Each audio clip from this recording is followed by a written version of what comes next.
sir, for the gem candidates out there, this is the meme that they have made. So is there hope, or is this true, sir?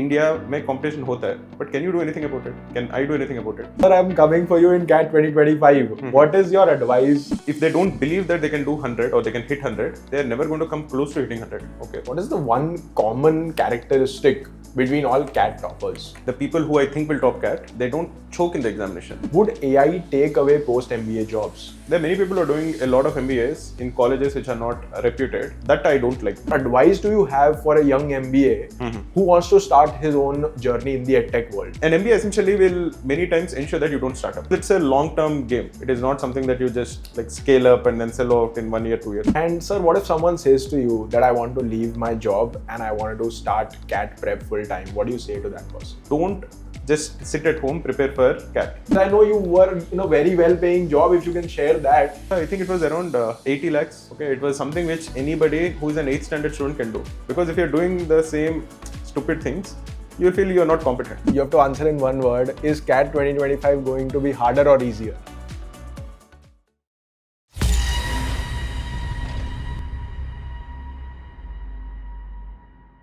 So the first question that really came to mind when I started, working on the Cracku dash cats and so on. What is the logic or the story behind the name Cracku, sir? Okay, first, I'm also very happy to be here. I know that you traveled, which means a lot because you put in a lot of effort to actually make this happen. So I'm very grateful for that.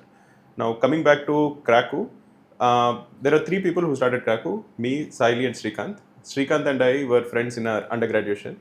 There was a lingo about Cracku. Okay, Cracku is a student who cracks exams without having to study a lot. Like another version is Maggu, who has to study a lot and he will do well. Okay. Now Maggu is supposed to be like slightly derogatory, but Cracku is supposed to be like the cool guy who will just go and crack. Okay, so that's why we started Cracku, and it stuck. So. It's a very, very interesting story, sir. Yet another thing more important than Cracku, sir, you are the brand. If I look at Reddit, especially during the CAT season, you are the one who floods the entire, let's say, the subreddit. So, sir, are you personally active on Reddit? Reddit, actually, I'm not very active. I'm actually not very active on any social media. Maybe I just watch YouTube. Other than that, I used to be active on Twitter earlier. I used to follow some Reddit. But normally, I'm not very active on any of the social media. I just feel that there is so much negativity there, which I don't want to be part of. Understood, sir. And coming back to your CAT journey, sir, we all know that you're now a 5-time CAT 100 percentiler. So, sir, what is the logic? And most importantly, people are now scared of being in the same slot as you, because they think that their scaling will be negatively impacted because of that. So, sir, what do you have to say to those particular fears of students? So, basically, we started Cracku in 2014. Okay. And when we started Cracku, I was looking mostly at marketing. I never looked at content. Okay. And I never took CAT. For the first 5-6 years, I didn't take it. But Saili used to take CAT every year. Every year from 2014 till 2019 or so. Even now, she takes CAT. Because we feel that taking CAT is very important. When you are setting papers, okay, when you are setting a question, you should have an instinctive understanding of whether this is a good question or not. Because when we talk about dash CAT, like you were talking about dash CAT at the start, right? Now, dash CAT questions are prepared by us. Every single dash CAT question till now, okay, at least in quant I was part of it. Every single dash CAT question for the last 10 years, I have checked it. Before it is published, I check it multiple times, okay. Saili looks at all the verbal questions, every single one of them. With respect to quant, I want to know, and even the verbal one, I take the test and all. Like many people know that verbal I take as a sectional, and if I don't like any particular question, I tell Saili that this RC is not good, all of these things. Essentially, I'm saying that we are very involved in making dash cats. It is not that these are outsourced to anybody or somebody is making it. I and Saili are super involved in making dash cats. For us to be super involved and the dash cats to be good, it is important that we take CAT every year. Like I mentioned, Saili was taking CAT every year for the last 10 years. I started taking it in 2019 or 20. Because at that time, Saili was pregnant with our son and the date was clashing with the CAT exam, or it will be around the same time. So we were not sure whether she should actually go and take the exam. But we felt, okay, somebody has to take the exam. That's why I took it and suddenly I got 100. Then I realized that even though I was making questions, even though I was looking at the dash cats, from 2014 till 2019, I was looking at the quant all these years. But after taking the exam, I realized that I knew better I knew the kind of questions better. So our dash cat level also has improved after I started taking cat. So it is super important. Like many people might say, okay, why don't you look at the questions later? Why don't you do this? Why don't you do that? Why don't you? I feel that it doesn't work.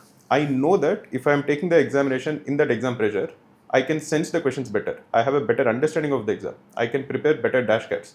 It is super important for me that I take the exam because I want dash cats to be very similar to cat. Now, many people again say that, okay, you are influencing the scaling, all of this. Now, if you look at the maths, I've done the maths because even I was impacted by so much criticism. I've done the maths. The ability of one person influencing scaling is super, super low. Okay. It won't be zero, but it is like negligible. It will be a rounding error. Now, it is possible that because of this, your score has gone from, say, I don't know, 80.00 to 79.995 or something. Okay. That also is doubtful. Okay. One guy out of 3 lakhs influencing so much. But then, and if that is the reason you didn't get a shortlist and all, I would feel I can't do much, man. I have to take dash cats to ensure that I have to take cat to ensure that my dash cats are good. That is what is super important to me, and I'm going to do it. My responsibility is with ensuring that dash cats are good. People who are taking dash cats next year, they should get the best out of it. That has to be my importance. That is my responsibility, and I'm going to do everything I can to ensure that that is satisfied. Very simple. Understood, sir. I had some interesting screenshots also Yeah. that I wanted to show you of the kind of fear that students on the Reddit have. So this is also the kind of thing that is going on. So understood, sir. The next question was No. See, basically, this is one of the reasons I'm actually not on Reddit. Okay, because I feel that people who are so like nervous or panicking, okay, do you think it will be good for their own mental health, okay, to actually post these kind of things a few days before CAT? It doesn't, no, because to do well in CAT, you should have a calm mind. You should be as optimistic about the examination as possible. You should not add more panic to yourself. As it is, if the exam is coming closer, everybody will be nervous, everybody will be panicking. But either you're stoking panic in others or you're stoking panic in yourself by posting these kind of things. Oh my god, one guy, okay, he's in my slot, which slot is in, this, that, okay. That confusion, that chaos in your head is not good for the exam performance. I would say don't do that. If you are focused on doing well in the exam, okay, try to keep your mind as calm as possible in the last 1-2 weeks before the exam. So yeah, all this Reddit and all, this is one of the reasons I'm actually not on it. understood, sir. And coming back to the point that you were talking about, what is it that one should do to sleep well on the night before the exam?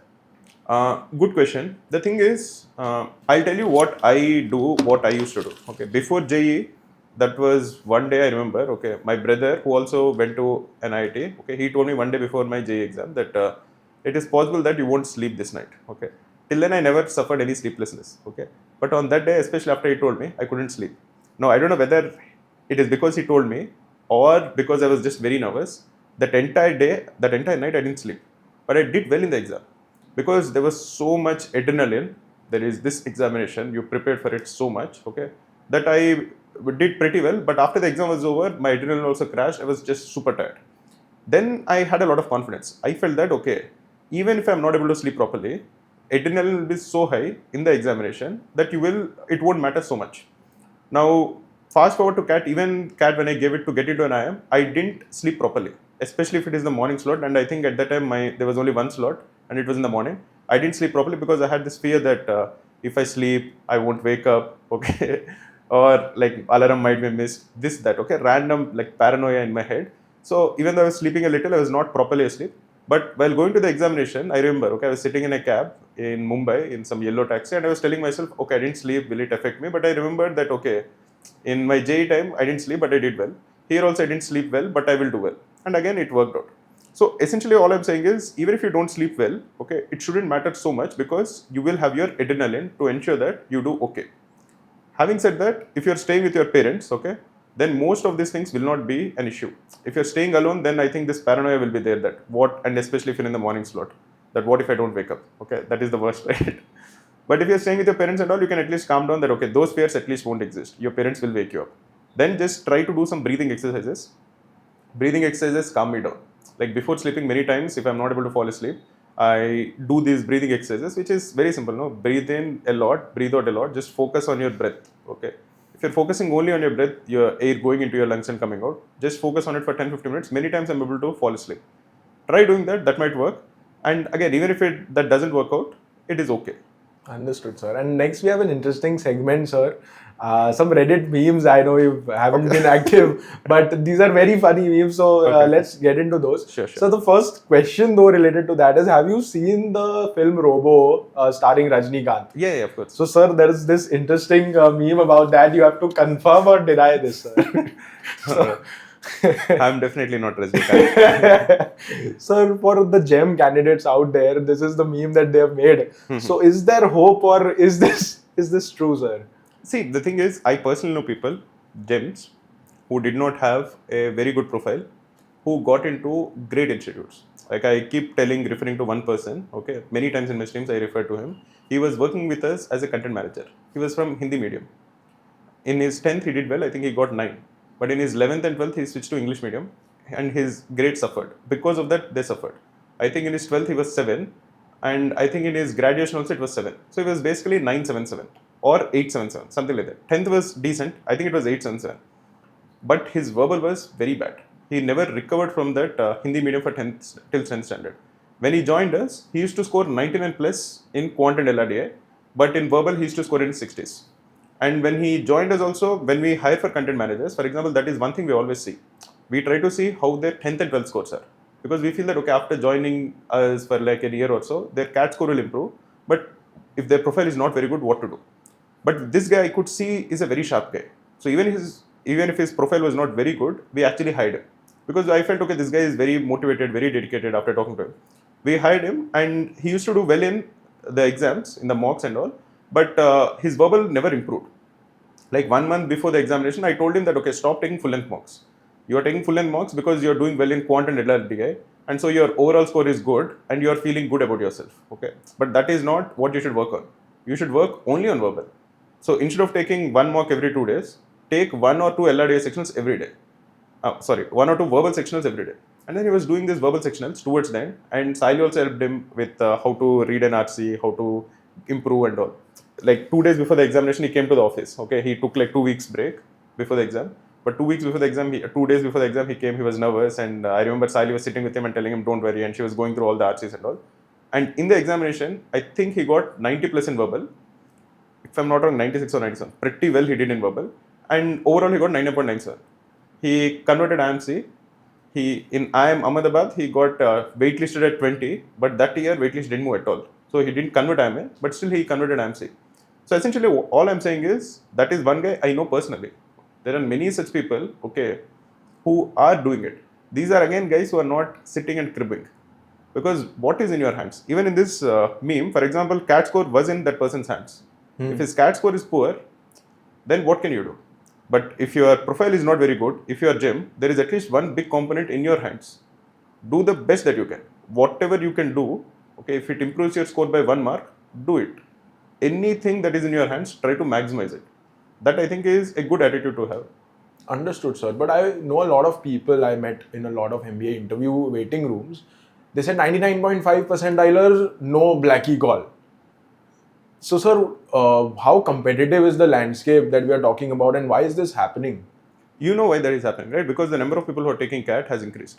So even if, say again, it might sound like rude, but even if somebody is saying 99.5, okay, that 99.5 this year, if you had taken CAT, say 3 years back, okay, his percentile would have been 99.1. Because 99.5 this year, his rank out of 3 lakhs is around 1500, right? If I'm not wrong, 1500. Yes. Okay. Now, when there were only like say 1.5 lakh people taking CAT, like 5-6 years back, the number of people who used to apply for CAT was 2 lakhs. Number of people who take CAT was around say 1 lakh 60,000 or so. So at that time, if this guy's rank was 1700 or 1500, he would be getting 99 percentile. So even though 99 percentile 5 years back is appearing to be 99.5 this year, the number of seats haven't increased. So this 99.5 essentially I'm saying is equal to 99, say 4-5 years back. So I know it is again tough luck. Again, they can sit and crib that, okay, it is not happening. But everybody knows, no, it is not like people are very young. They are not children, no. These guys are adults. India mein competition hota hai. You can again keep being, okay, why is there so much competition? This and that. But can you do anything about it? Can I do anything about it? No, right? What is in your hands? What is in your hands is a big factor of doing well in CAT. You can say, okay, no, this is unfair, this is this is that. Can you do anything to change it? No, right? If you can do an MBA abroad, go ahead, do it. If you can't do it, if this is the system can't be changed by one person or two persons. Try to work within the system and try to maximize whatever you can. Understood, sir. And now yet another interesting Reddit thing I wanted to show you. The person is saying, Maruti sir, I'm coming for you in CAT 2025. What is your advice to someone who wants to score really well? No, I think first of all, I like this attitude. This, for example, amongst all of them, this is the attitude I like. Okay, for two reasons. One, I think many people undersell their dreams. Many people tell themselves that okay, if they don't believe that they can do 100 or they can hit 100, they are never going to come close to hitting 100. Okay. So it is important for you to actually shatter that myth that 100 is impossible or 99.8 is impossible or 99.9 is impossible. Those are very difficult. Okay. Only IITians will get it. This and that. Basically, the guy I talked about was not an IITian. He was from some village in Rajasthan. He went to like some tier 2 college. The college name is good, but not a IIT, not an NIT. Okay. It was not like a great college, but it is a known college. But he got a very good score in CAT. Now, all I'm saying is somebody who wants to score very well first should really aim high. They should tell themselves that, okay, this is possible, this is my target, I want to hit it. They don't need to tell it to everybody else, but at least they should tell that to themselves. They should not have any fear or any embarrassment or in admitting to themselves that, okay, I want to score 99.95. You can tell it to yourself. Now, if you don't score it, there's no embarrassment, nobody will know. But at least if you're telling that to yourself, you're motivating yourself. So that I think is the first step, where if you want to score very high, you have to first tell yourself that this is what I want to do. And keep telling that to yourself regularly. Because I feel that the mind that we have, we talk to ourselves quite a lot. It is possible that if you are thinking positive things, you will also put in more effort, you will start believing it. If you are thinking negative things, okay, you will be demotivated, you won't put that much effort. So I would say that keep telling yourself that, okay, I want to score 99.95, I can score 99.9. Keep motivating yourself, that will help. Second thing is put in all the things that you can. Anything that is in your hands, try to do it. And you have to also sacrifice certain things to ensure that you are focusing more on CAT. For example, if I always tell people that try to wake up early and study early. So that would mean that you are not socializing in the evenings. You are probably not going to any party, you're not drinking, all of these things. Just ensure that you are sticking to that discipline, sleeping early, waking up early and putting in 2-3 hours every day in the morning. That I think is a very good start. Secondly, somebody wants to score very high, I would say has to solve a lot of questions. Especially in quant and LRDI, solving questions is so important as compared to just watching videos or knowing concepts. Because you need that speed, you need that confidence. Like one of the things that I again tell people is when I look at a quant question, within like 5 seconds or 10 seconds, I know the first step. I know how to start answering it. Then if I just follow this, I'll get the answer. How did I get so good? The reason for that is because, like I mentioned, I've been taking dash cats, okay, I've been preparing dash cats for the last 10 years.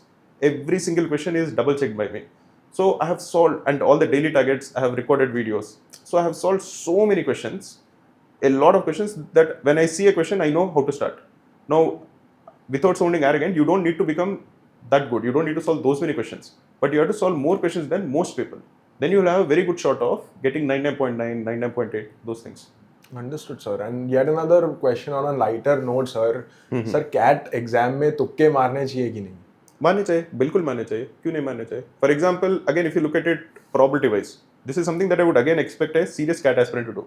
Anybody who is looking to take CAT seriously should have thought of the exam strategy. The exam strategy is like this, okay? If it is a TETA question, obviously you should put a tukka. And like I mentioned earlier, I take the verbal section and LRDA section of dash cats. People can look at how I put my tukkas also. Especially in TETA questions, in LRDA, even if I didn't touch that set, if I have like 1 minute or 2 minutes left, I try to get a sense of the set. What exactly is going on in the set, okay? And if somebody asks, in which round does this happen? If it's a games and tournaments, roughly that round will be between 1 and 5, no? ऐसा नहीं होगा कि कोई LRDA में they are talking about around 25. So again, you think it won't be first, it won't be last, you put 3 or your 4. Roughly many times my tukkas come correct. Okay, basically if I'm spending 1 minute on assessing the set, getting a rough bounds of what the number will be and putting it, out of 5 or 6, many times I get one question correct. This happened even in the exam. Okay, even in the actual examination, some of my tukkas were correct. The second reason, even if it is not TETA, if it is a MCQ question, if you don't know anything about it, there are 4 options. You have 1/4 chance of it being correct, 3/4 chance that it is wrong. If you randomly put a question, randomly put an option, A, B, C, D, what is the expected score that you're going to get? You know, you can tell me. You have done well, no? Yes, sir. So you have to multiply whatever the payoff is into 0.25 Correct. The payoff is plus 3. plus 3 into 0.25 versus if you get it wrong, minus 1 into 0.75. Correct. That will be 0. Yeah. So if you don't know anything, you are putting this, you are not losing anything, you are getting 0. Now suppose you are able to eliminate one option. Sometimes in quants, for example, you look at it and you know that, okay, the answer has to be an even number. Okay. Or the answer has to be a multiple of 3. Sometimes you get that sense, no, when you're looking at it. Then you know for sure that one will not be an answer. One of them will not be an answer. Then you are eliminating one option. But amongst the remaining 3, you don't know. Then if you calculate the expected probability, it will be 1/3 into 3 minus 2/3 into 1. Yeah, that is 1/3. So just by eliminating one option, you are marking a random guess, you are getting 1/3 marks, expected probability. If you are able to eliminate 2 options and you do the same thing, it will be 1/2 into 3 minus 1/2 into 1, which is 1 mark. So you should obviously put tukkas. And many times people again undersell themselves. When you are looking at even an RC, your intuition sometimes is correct. You put in effort. No, it is not like you don't know the language and you have to mark something. That is not the case. No, you have taken some mocks. You have prepared for CAT, so you know something. You have to believe yourself that you know something. So if your intuition is telling you that this option is not correct, maybe it is true. You have to believe that, correct? And even if you have zero intuition and you're marking something randomly, then your expected score is 0. So you are losing nothing. Understood, sir. But a lot of students they've reached out to me. They say that I get stuck between 2 options in VARC. That's a very common thing we've all heard. And then they end up marking the wrong one. So what do you say to those people? What I feel is, many times, suppose you have 5 such instances in RC. Now, 5 questions, say the question numbers are 3, 6, 9, 12 and 15. These 5 questions, you have been able to eliminate 2 options and 2 options remain. Now, you are marking some one of these 2 options randomly and then the paper is over. Then you are looking at the results. Then out of these questions, suppose you are getting 9 and 15 wrong. Then you tell yourself that, okay, these are the only 2 questions which I marked a tukka. The remaining 3 which I actually got correct, I was able to get the answer. Okay, I knew. मुझे लगा था कि mostly ये है इसलिए डाल दिया. Then you won't question yourself or tell yourself that इसमें भी मैंने तुक्का मारा था. Correct? So I just think it is hindsight where you are trying to justify this kind of things. So there's some psychological bias of sorts. Understood, sir. And sir, jumping into some serious questions next, what is the one common characteristic between all CAT toppers? I would say doing well in CAT would mean 2 things. One, you should have that aptitude. So you should basically know all the concepts, your speech should be good, all of these things. Second is on the day of the examination, you should deliver. You should have that composure, you should have that, know how to control your nerves. Everybody is nervous, but you should be able to control your nerves better than others. That I think is a very important aspect in CAT toppers. Many times I see the people who I think will top CAT and who end up topping CAT, they don't choke in the examination. So for example, somebody who I think many people work with me, okay, in Cracku are CAT aspirants. So many people, and I interact with them very closely. Sometimes I don't tell them, but I know that, okay, this guy is going to do well. I can sense it, okay. Now, those people mostly are people who know how to handle their nerves. Even in other aspects, they actually do it. For example, if you're playing a TT match, okay, it is match point, and this guy has to serve. It is like deuce, and this guy has to serve. Now, that guy won't choke. People who choke, okay, would make a service mistake in that kind of a point. If it is cricket, you have to hit a 4 on the last ball. Many times these guys actually deliver it, or you don't have to throw a wide. So basically, when the stakes are high, these guys know how to hold their nerves. That I think is something very important. That's a very important characteristic I see in toppers. How do you get there, sir? How do you hold your nerves when it matters the most? So basically, you have to do it in every aspect. For example, if you're playing a cricket match, okay, then you will come to CAT. If you're playing a cricket match, last over, 10 runs are needed, you ask for the ball, you take a ball and you bowl. Even if you are not able to deliver there, that is a learning experience. Do it the next time, do it the next time, do it the next time. Any time when you see there is like the stakes are getting slightly high, raise your hand and take the center stage. Then you will learn, you will fail multiple times, but then you will learn how to hold your nerves. With respect to doing it in the examination, what I've realized is many of these CAT toppers that we talk about have taken a lot of exams. Many of them have gone to IITs.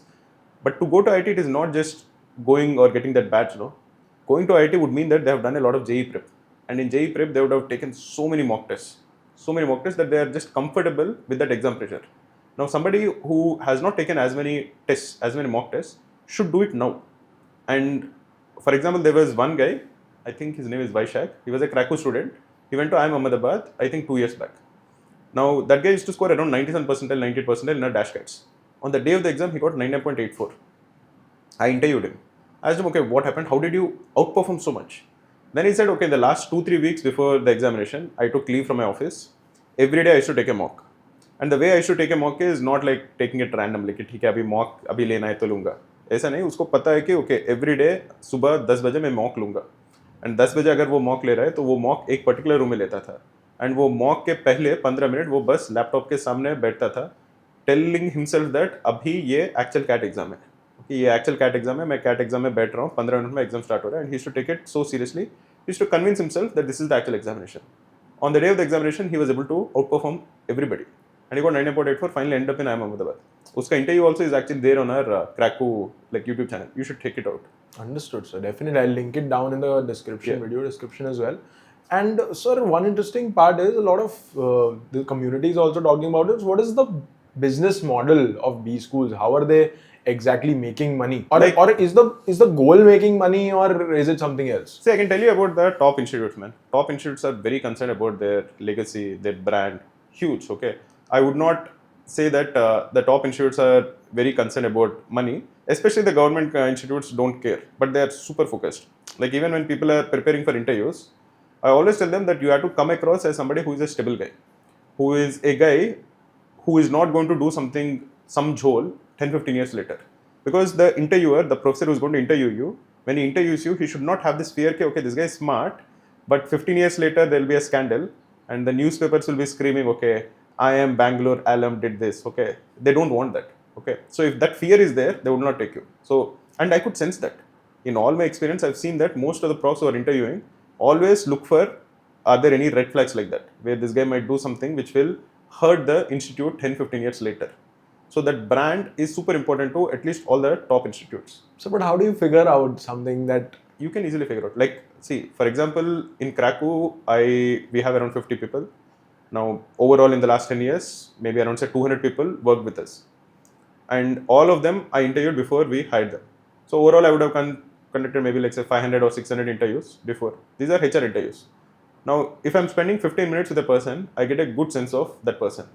The IIM profs also, they have not been just doing 1 or 2 interviews, no? They also would have conducted 500, 600 interviews in their career. Now, if you're talking to somebody for 10 minutes, 15 minutes, and if you're making them speak, you can get a pattern. You can figure out, okay, what kind of a person is this guy? Is he like making things up? Is he, based on the body language, especially the non-verbal communication, you can figure out whether this guy is comfortable saying certain things. Is he like making eye contact when he's saying certain things? Many of the things you can figure out just through body language when somebody is speaking. So these guys, I think, are extremely good at it. They can easily figure out whether the guy is lying, at what point is he lying, is he confident about whatever he's saying. Those kind of things, I think, are easily palpable. moving on to the AI revolution, sir, we've all been talking about it. Would AI take away post-MBA jobs? Interesting question. See, AI is right now, nobody knows which way it is going to go. I actually feel it will take away some jobs. Especially in coding, I think it will take away some jobs. I see that. I think that will happen because if somebody is just beginning to code, or even in say Cracku, suppose we needed 3 people to do coding. We normally hire people who are fresh out of college to do basic Python coding. Now, instead of hiring 3 guys, we can hire just 1 guy. And that guy with the help of AI can actually fulfill whatever we want. So basically now there are 2 jobs gone, right? That is, and it is already happening, where even we are hiring lesser in the tech roles because AI itself is pretty good. Now, so jobs will be gone. People say, okay, jobs from some other industry will come, all of these things they are saying. I don't know. Post-MBA, again, I'm not so sure because post-MBA jobs mostly are about social skills. They are not about one particular hard, like, it is not like a hard skill that somebody should have. It is not like they're very good at maths or they're very good at coding. So I think soft skills will still continue to be like not affected by AI. I don't know, but yeah. Understood, sir. And the next big one is, what is the biggest scam? What is the biggest scam happening in the MBA ecosystem right now? One thing is, there are many people who are doing a lot of MBAs in colleges which are not reputed. That I don't like. Okay, where I feel before you get into doing an MBA, you should be very clear about what the placements are. Okay, very important. If it is a big college, if it is a reputed college, you don't need to care. Any good college, you don't need to care. I don't agree that when people say, okay, this is like a tier 1 college or a tier 2 college, all of them. If it is a reputed college, it has some reputation. Okay, like any of the IIMs, okay, new IIMs, baby IIMs. I don't think you need to worry too much about whether it is good for reputation or not. Because if you're looking at it 20 years from now, 25 years from now, all of the IIMs, the brand, I think will only increase. So then even if you are going into a IIM which is not as reputed, still I would say 20, 25 years later, the brand will be better. You will be an alum, you will have better access to the alum networks. So I don't think you need to worry too much. But say private colleges, if you're paying so much fees, I don't think the brand of any private college will increase tremendously in 20 years. So just to get an MBA stamp, I would say you should be very careful. You should be very careful about what are the fees, especially what are the placements. Okay, are they actually genuine numbers? Are they not genuine numbers? Talk to people who have already studied there or people who have already left and are in some corporate sector. Talk to them thoroughly, know what you're getting before you start an MBA. Understood, sir. And also on a more personal note, if let's say someone does an MBA from a top 20 school in India and post MBA they are not eyeing a job, does an MBA still add value to them in some way in their career? Why are they not looking for a job? They want to start up. They don't, or either they want to start up, either way they want to join their family business or something along those lines. No, why not? Definitely. See, the thing is, the problem with doing an MBA and not doing a job is MBA many times comes with a loan. Okay, and that loan will, first of all, people who are doing an MBA are already around say 24, 23, 24. After MBA, they'll be around 25. Okay, now you have a loan. That loan will take at least 3 years to repay. In a good scenario, that loan will take 3 years to repay. But if you're like super focused, I have to repay, then maybe you can repay it slightly earlier. But overall, if you're living a normal life, it will take 3 years to repay. Then you're already 28. Now, at 28, you would want to get married, you want to have kids, there will be some responsibilities. So, starting up at that time without a lot of savings, because whatever savings you had, you actually repaid. Okay. So, an MBA essentially will many times ensure that you don't start up. Though that is basically the case. But MBA will, but if say you come from a rich family or you don't have so much loan, if you're doing it in FMS, something like that, where loan is not an issue, then I would say doing an MBA will always be good because you will learn so much there.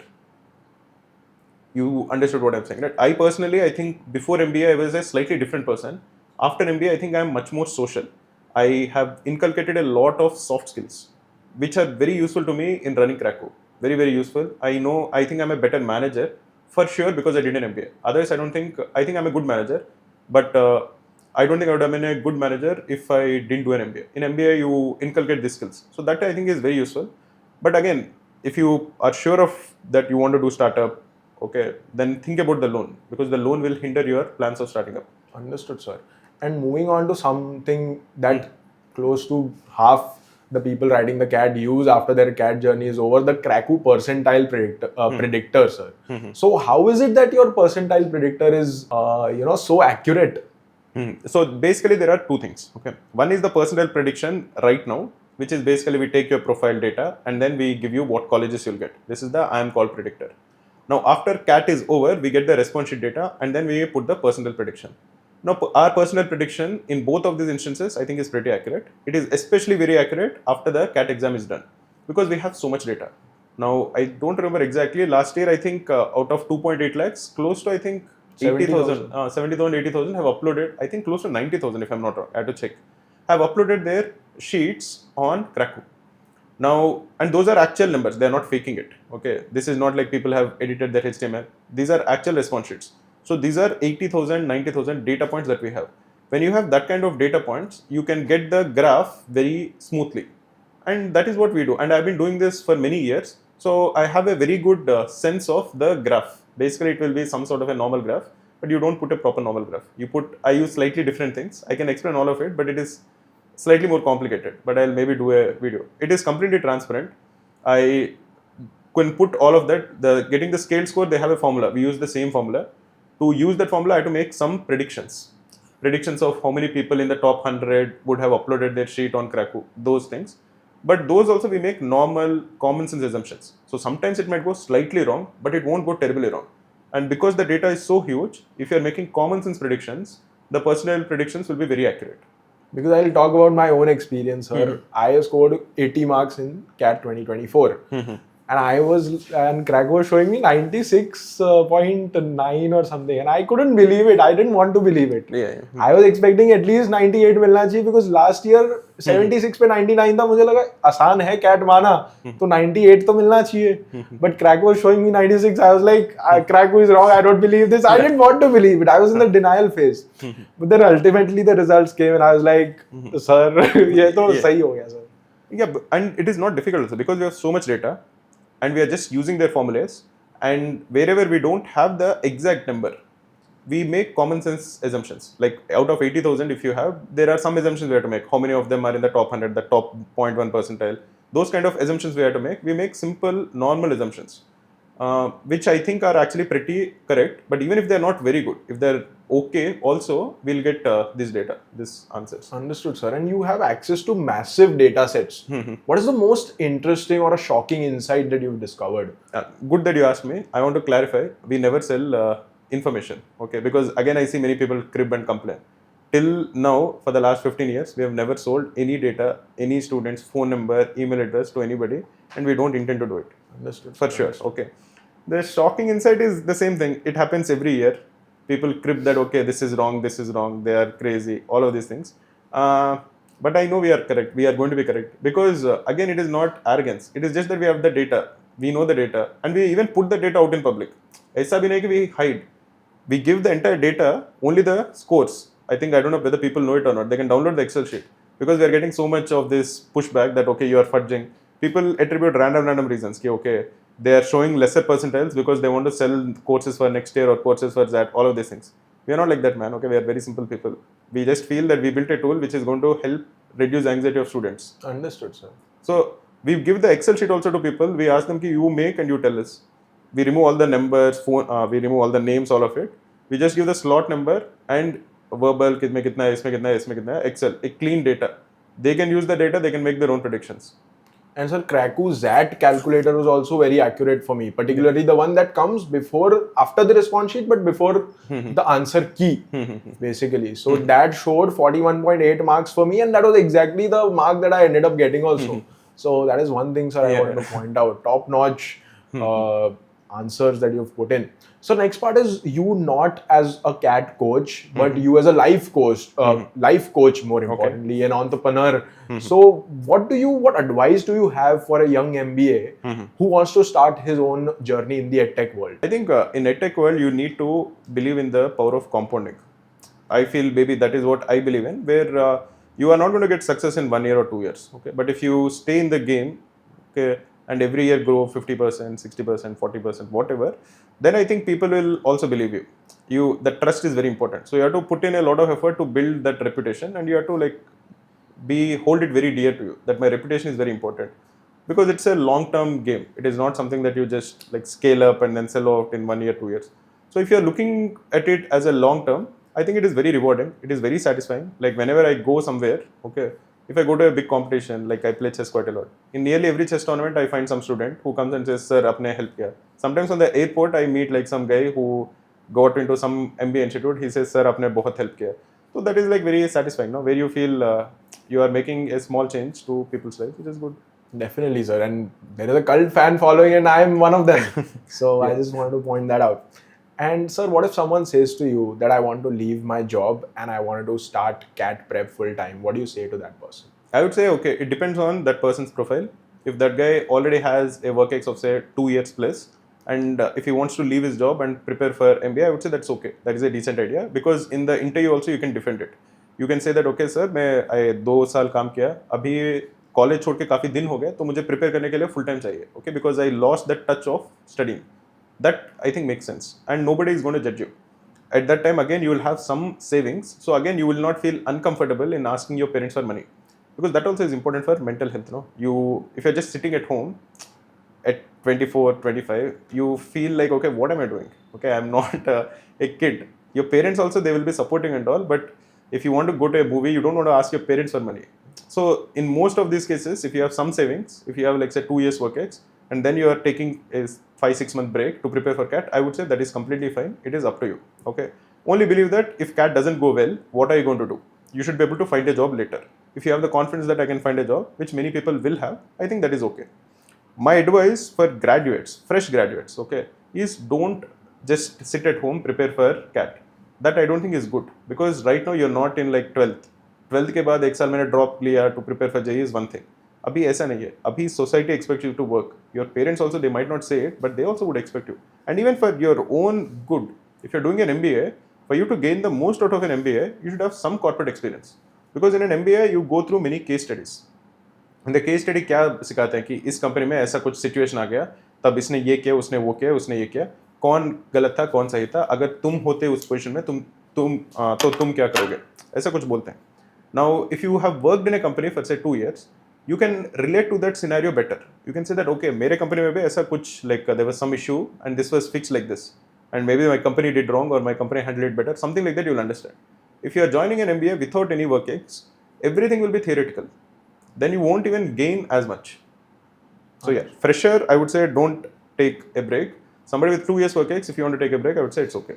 Understood, sir. And there's a lot of talk about Gen Z not fitting into the corporate culture, or Gen Z being hard to work with in the corporate culture, or they not compromising at all, or so on and so forth. So what is your advice to a person who's a part of the Gen Z entering into the corporate world for the first time? I don't really believe that. I think it is just extremes, okay, which people say. Many people who work at Cracku are Gen Z, and they work very well. They're very hardworking guys, very passionate guys. I would just say anybody who is working in a job which they don't enjoy, don't work there. Okay. If you feel that I'm learning something or I'm contributing to the company, I think that is very important. You should feel that you are useful. The company should respect you. The company should feel that if you're not there, you're not just a clog in the wheel. You are actually making a difference to the company. And if you feel that way, continue working there. If you don't feel that way, then find another job, because your life is important. Your time is important. Okay. Your own mental health is important. No? If you're working in a place where you don't want to work, and then you are not putting in that effort or that passion, then you'll also feel depressed. Correct? Then don't work there. Find another job. Understood, sir. What is the one life philosophy that drives you? One life philosophy, I believe that you should try to get better every day.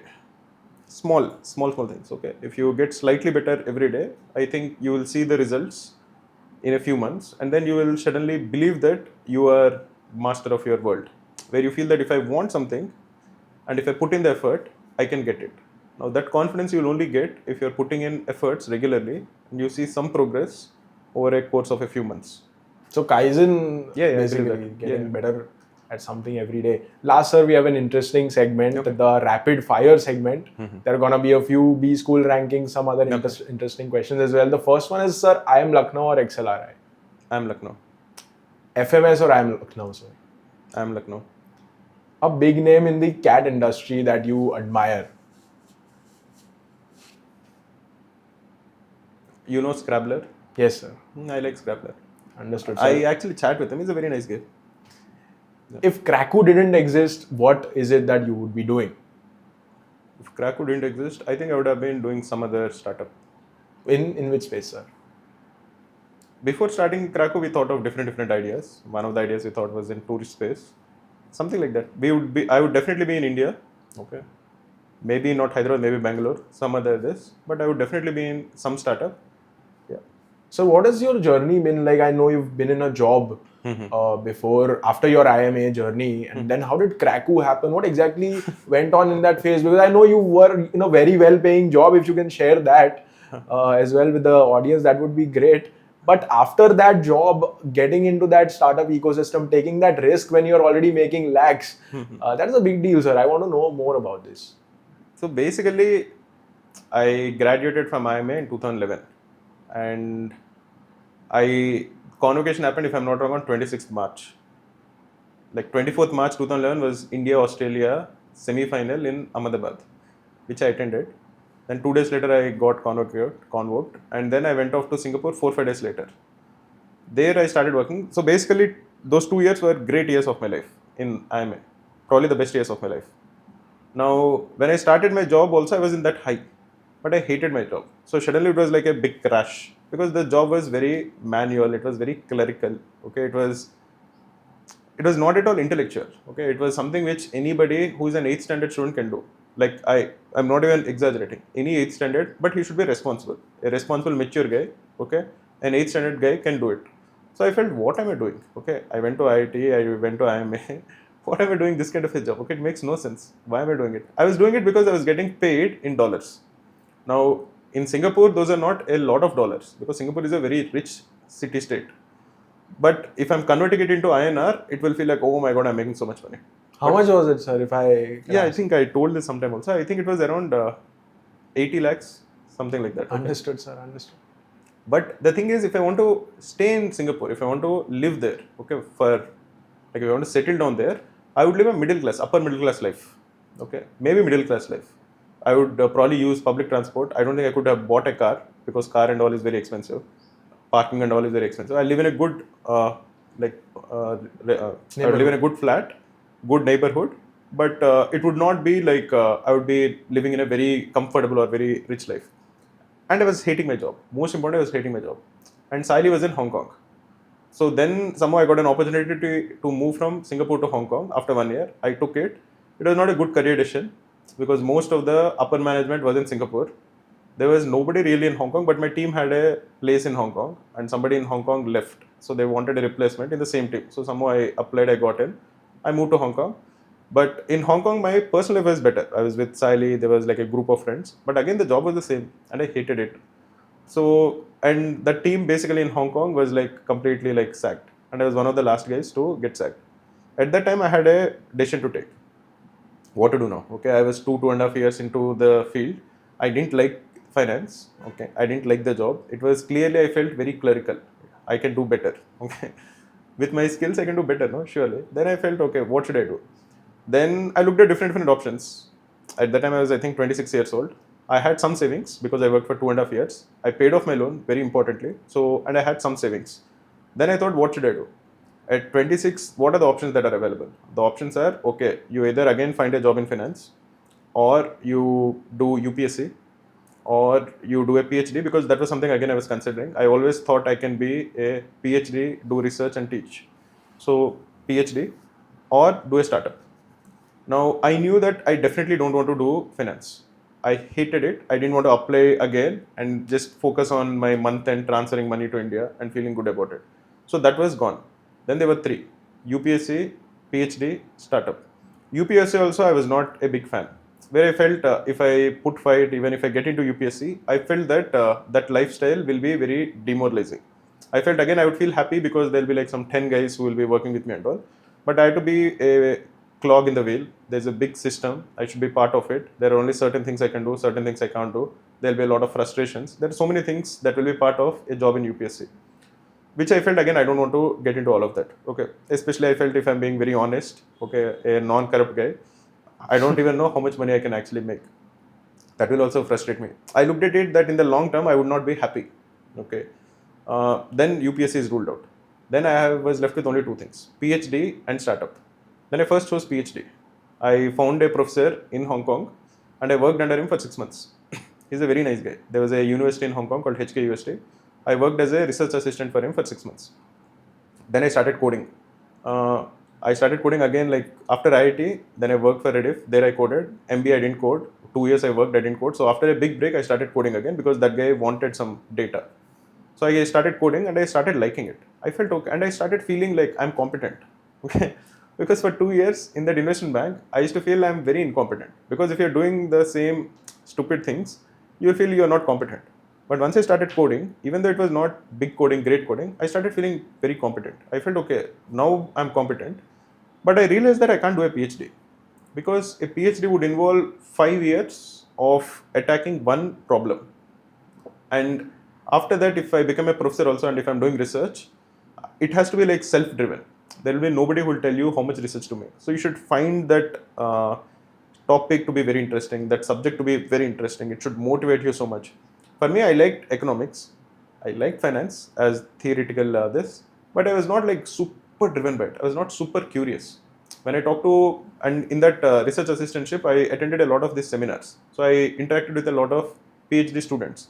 When I talked to them, I could sense that they were just so motivated, they were in love with the subject. I felt I was not like that. Now, when I'm not like that, if I get into the PhD, knowing myself, I'll complete the PhD and I'll get a job. But in the job, I felt I will not be happy. Where I felt because I'm not super motivated, other professors and all, they were just pursuing these things for the love of the subject. I don't have any such love. So if I don't have a target, PhD is a target, I thought, okay, fine, 5 years fight मार के मैं PhD कर लूँगा. But job में there is no target. Then there will be no direction. Then I felt I'll be unhappy. Then it was a tough decision to not do PhD. Then I went and talked to him. Okay, he was a very nice guy. He told me, okay, I understand all of this. And he actually told me that you should start up. Because at that time I was 26 or 27. He said, you have good pedigree. You have good academic skills. Okay, you tried for 2-3 years. Now, if you tried for 2-3 years, if you don't succeed, then you can again come back and do the PhD. So you have this option of doing it. In finance also, there is something called an option, which is the option to buy something. So you pay some money to get that option. If it works out, you get a lot of money. If it doesn't work out, you lose whatever you paid, which is not a lot of money. Then I thought, and he was a finance guy, he told me that this is also like an option for you. Then I thought, yeah, it makes a lot of sense. So I'll try it for 2-3 years, and if it works out, it's good. Then again, we thought, okay, should I start up in Hong Kong or should I start up in India? In Hong Kong, I didn't have as much savings. Like I told you, I have made some savings now. But if I stayed in Hong Kong, the savings will be, I'll run out of my savings very quickly. Understood. In India, I'll have a longer bandwidth. And in India, when I say that, okay, I'm from IIT, I'm from IIM, some doors open. Whether people like it or not, that is a fact of life. In Hong Kong, no door will open. If I tell people I'm an IIT, IIM guy, nobody knows that, right? People might know, but they'll say, okay, so what? So here I thought I had a better chance of succeeding, given my pedigree, than in Hong Kong. Then we came back to India and we thought, okay, which sector to start up in? We thought of a few sectors, but education seemed like something which is intuitive. It felt like something where we had a competitive edge. So that's why we started here. So what was the first step to starting up, sir? How did you go about it? So when I first started up also, when I took the decision to start up, again, there was a lot of nervousness. There was, because you're not sure whether it's the right decision or not. We sold off everything in Hong Kong. And once I sat in the flight, okay, then I felt this is fantastic. Then I felt, okay, now I'm starting up. Basically, I felt that till I was in Hong Kong, I was not sure whether it is the right decision or not. But when I sold everything off and I sat in the flight, then I felt this is something that I have to give everything. Okay, I have to make it work. Okay, it was like somebody who is in water, who is gasping for breath, right? So you feel that I have to make it work. Once you are in that kind of a zone, you will put so much effort that it will work. Understood, sir. But the first step is it starting a YouTube channel? Find a team. Sorry? Find a team. You should not start up alone is what I would believe in, because starting up is very lonely. Even in the first couple of months, you shouldn't start alone? I would say if you have a co-founder, it makes things much more easier. Because starting up again is a long journey with many highs, many lows. When we first started Cracku, I came back to India. We put fight for 3-4 months. Then we launched Cracku.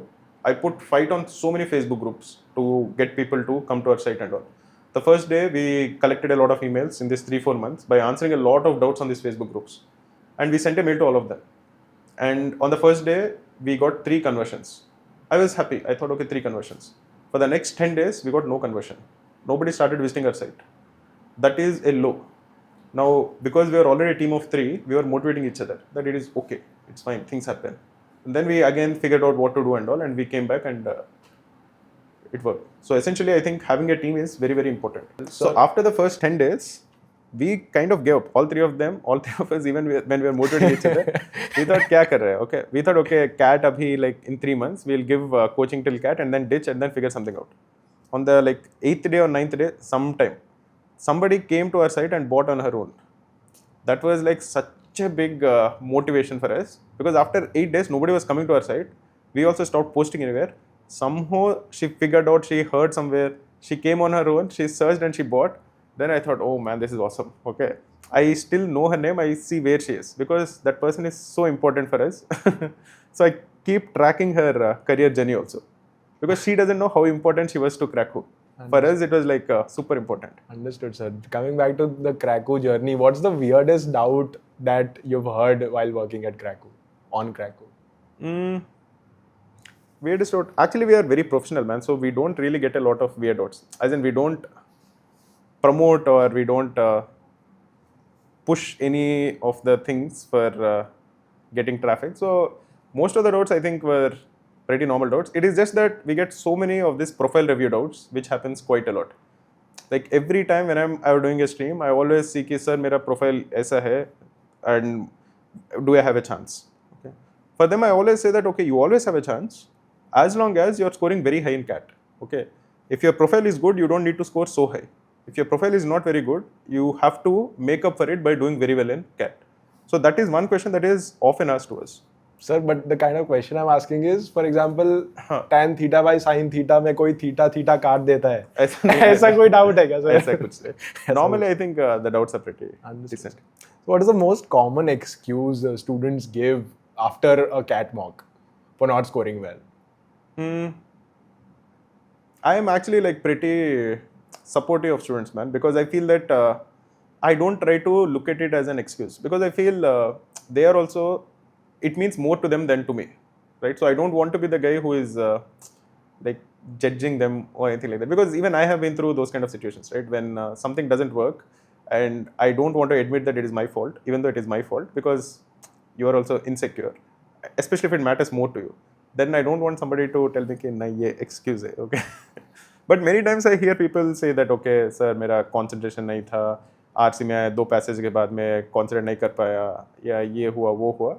I just try to motivate them. I tell them okay, it's okay, next time अच्छे से करो. That's it. Understood, sir. And what is the one book that you would recommend every CAT aspirant to read? Interesting. One book that I think has definitely influenced me was The Godfather. Okay, I think Godfather was very, very influential to me. I think I read it in my second year of undergraduation.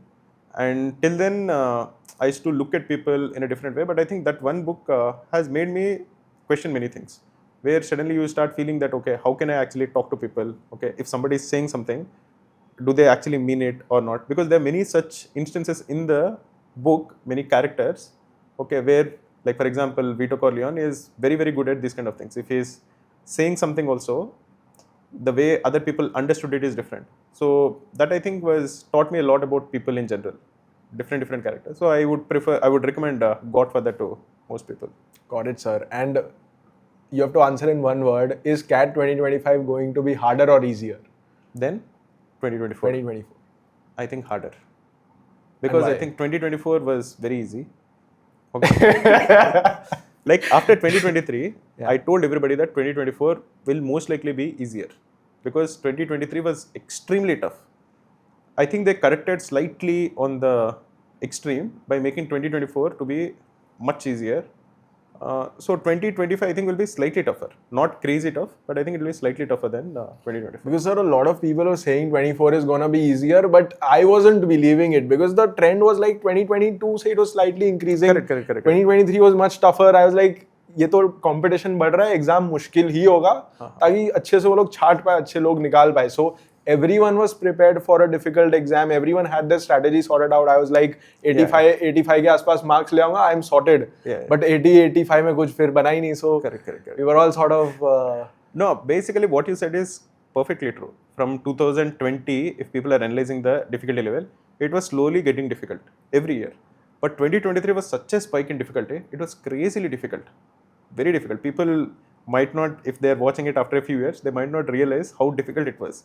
But 2023 exam ke baad, I told people that this is the toughest CAT exam in 10 years. And I stand by it. It was suddenly very difficult. So when that kind of an extreme happens, the next year will be easier. Because they also get feedback. No, they also would have felt, okay, हमने बहुत difficult बना दिया, अभी we'll make it easy. But I think they made it slightly very easy. Okay, especially in slot 1, I heard people do extremely well. So yeah, I would say 2025 will be slightly tougher. Understood, sir. And lastly, sir, is CAT a test of hard work or intelligence? Hard work, 100%. CAT is not a intelligence exam. You prepare a lot, you study a lot, you solve a lot. You can improve your percentile significantly. Any decent guy, by decent, anybody who scored 80 in maths in 10th and 12th, okay, who I think is a good student. That kind of a guy, if he puts in the effort, he can definitely score 99.9 in quant. Just solve. Anybody who scored 80 in 10th and 12th definitely has the potential to score 99.9. That I don't think you can say for many exams. For example, that might not be true for JEE. JEE, I think you also need some intelligence, some talent, something for you to do very well. CAT, on the other hand, is not rocket science. It is just about practicing a lot. One thing you miss about your MBA days, sir?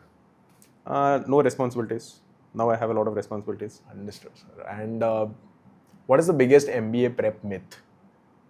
MBA prep में मतलब MBA करने के time पे या CAT preparation में? CAT preparation में, sir, जो लोगों को लगता है ये सही है, but वो होता नहीं है. I can tell you small things. One of the things is people ask me many times about vocabulary. कि vocabulary important है क्या? Vocabulary बिल्कुल important है क्या? Second thing is many people say कि okay मेरा English इतना अच्छा नहीं है, can I do well in VARC? That also is a big myth. Your English or your spoken English need not be very good. It is more about logic, okay, and understanding how a sentence is framed as compared to having very good vocabulary or flowing English. So English and VARC is not like 100% correlated. There is some correlation, but it is much more about logic than about English itself. Understood, sir. And I get a lot of calls, a lot of CAT aspirants get a lot of calls for an online MBA. What is your take on an online MBA, sir? Does it really help or should it be considered? I would normally say don't do an online MBA as a substitute for normal MBA. Okay. If it is an online MBA and you know that, okay, I have like say, I can afford the money. Many people are actually working. I also get these calls from many of my batchmates and all. Not batchmates, but like say friends. I tell them, okay, it will add value, but not career-wise. It will add value for your personality. You will be a better manager. You will have better social skills. You will have better soft skills. Those things will be there. So if you can afford it, you can do it.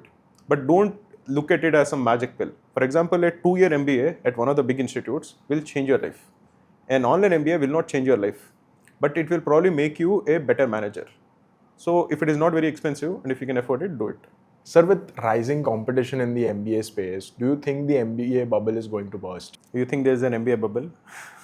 I don't know. Because see, the Indian demographics is such that there are so many people who are entering the workforce, that age of workforce, that everywhere there are more people. Okay, so I don't think it is just especially in MBA. It is there everywhere. Now that I think is just part of the Indian demographic dividend that people talk about. But I don't think it will go down in the next few years. Because I don't think itna zyada hai. I know that number of people who are taking CAT has increased. But that is the case because more people are in their 20s. And I think there is more prosperity in certain states. When there is more prosperity in certain states, earlier when they were looking only at say government job, I think and if you look at the number of people who go for government job, even if like 10% start considering CAT, then the competition increased, which is what I think has happened. Where somebody who is preparing for say SSC CGL, now if he or his family becomes slightly better off, not very rich, but from lower middle class, if they are now middle class, then that guy would be thinking, okay, why should I go for SSC CGL? I'll go for CAT. Syllabus is the same. Okay, if I go for CAT, I can join a private company. I think that mindset also is changing. So I actually think more people will take MBA and CAT. Seats have to increase. I hope that happens, but yeah. One very important question. At what point should you quit your tier 1 MBA dream? Okay, good question. I think it depends on a certain stage in your life. Basically, I'll answer it slightly differently. I'll say, okay, should you take CAT again or should you join whatever college you have? Okay. Now, I would say that you should take CAT again if you are working somewhere. Okay, you have a job, a stable job, and you don't have say more than 2 or 3 years work ex. If you have 4 years work ex, you have to really be sure. Okay. If you have 4 years work ex, but if you feel that, okay, I can hit 99.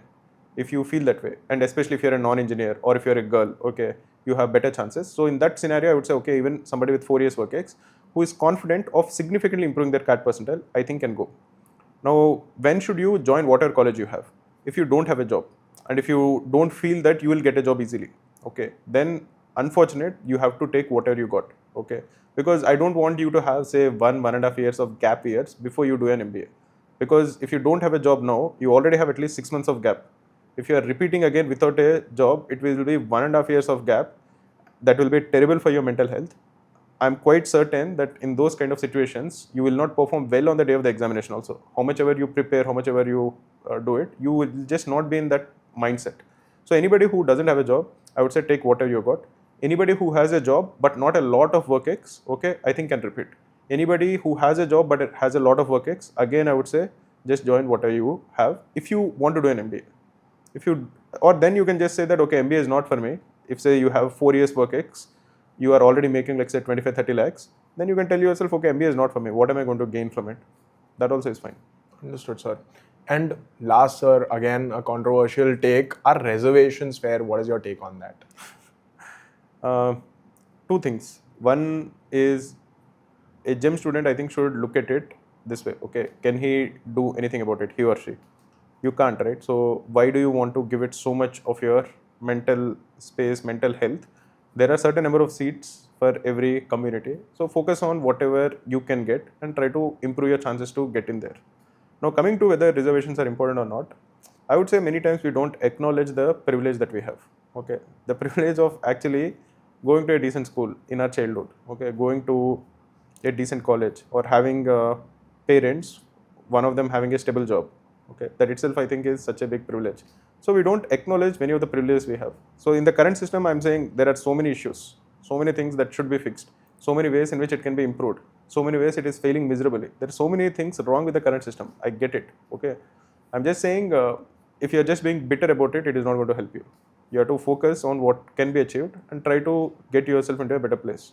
Understood, sir. And that's about it from my side. Thank you so much for being here with us. Thank you for taking the time out. I know you have a busy schedule ahead of us. And thank you for making this happen, flying me down all the way here. Yeah. So that really means a lot to me. The traveling was absolutely not a stretch, but the fact that I got to see you, got to meet you in person, definitely a big deal for me. Yeah, man.